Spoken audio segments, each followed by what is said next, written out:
Jā, un organisms vispār jau ir ļoti, ļoti gudrs. Viņš mums visu kaut ko stāsta. Viņš stāsta, re, kur tev ir pumpiņa, re, kur tev ir sausa āda, pleķi niezoši, vēl kaut kas.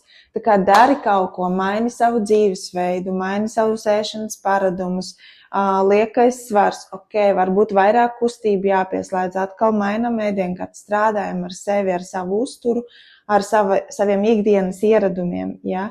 Un tas pats jau ir ar attīrīšanos, ja mēs vienkārši to visu nomācam, nobloķējam, mēs atstājam to visu sev iekšā. Un tad, kad sākas šie attīrīšanās simptomi, ļoti, ļoti svarīgi ir ļaut tam visam iet uz āru, ja? Tā kā mēs ļaujamies šim procesiem, un tā kā man likās, ka es esmu slima, šodien es pamodos pilnīgi vesela, tā kā pat kakls nesāp, jo organisms izrēģē, organisms atjaunojās, un šie te procesi netiek traucēti. Un jau turpmāk imunitāte spējas labāk reaģēt uz dažādiem